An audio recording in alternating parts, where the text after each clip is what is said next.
Does military-hating Kamala Harris want to shut down the Department of Veterans Affairs (VA)?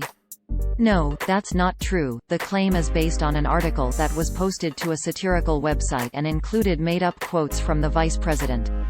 The satirical article was published by America's Last Line of Defense on February 9, 2021. The article, titled "Military-Hating Kamala Wants to Shut Down the VA," opened, quote, "What group of people in America hates our military and isn't afraid to show it? Democrats. Obama devastated our military, providing virtually no funding to it for 8 long years." End quote. Users on social media saw this title, description and thumbnail, quote, "Military-hating Kamala wants to shut down the VA. Kamala Harris wants to take our vets back to the hell they had experienced under Obama." End quote. The article included a lengthy quote, purportedly from Harris, that read, quote, "The United States government cannot continue to pay for the every need of what has become a special class of citizen. Veterans are equal to us, not better than. Veterans Affairs coddles them. It creates a dependency upon us which is not doing these former soldiers any good. They need to learn to live on their own 2 feet and be responsible adults. The easiest way to assist them on this journey is to cut them off. Within these next 4 years, we will be shuttering the VA, taking away soldier welfare. The money saved will go to better use in assisting refugee families. These poor folks seek asylum with us and need a boost, and it is our responsibility as a nation to provide it. So here's a message to the soldier boys. Get a job." End quote. Although the website where the article was published is clearly labeled as satire, some people on social media apparently took the above quote from Harris as real, as can be seen here and here. It's not. The quote is fabricated. Furthermore, it contradicts Harris' previous statements on veterans and their families. See here for details of her actual position, as outlined when she was running for president.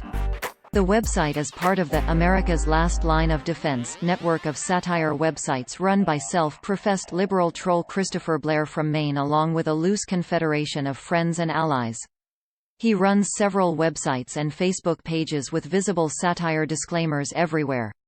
They mostly publish made-up stories with headlines specifically created to trigger Republicans, conservatives and evangelical Christians into angrily sharing or commenting on their stories on Facebook without actually reading the full article, exposing them to mockery and ridicule by fans of the sites and pages.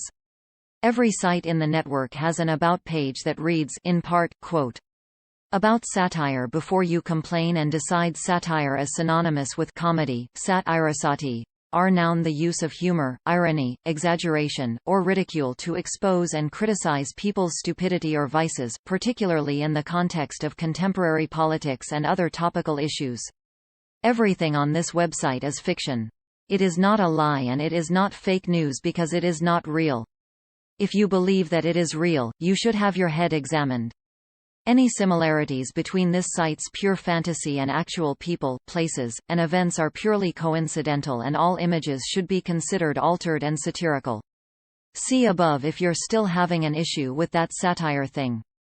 End quote. Articles from Blair's sites frequently get copied by real fake news sites who omit the satire disclaimer and other hints the stories are fake.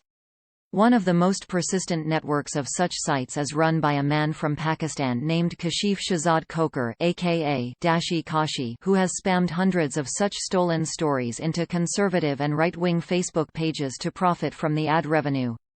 When fact-checkers point this out to the people liking and sharing these copycat stories, some of them get mad at the fact-checkers instead of directing their anger at the foreign spammers or the liberal satire writers. Others send a polite thank you note, which is much appreciated. NewsGuard, a company that uses trained journalists to rank the reliability of websites, describes America's Last Line of Defense.com as, quote, "a network of sites that publish false stories and hoaxes that are often mistaken for real news, run by hoax perpetrator Christopher Blair." End quote. According to NewsGuard, the site does not maintain basic standards of accuracy and accountability. Read their full assessment here.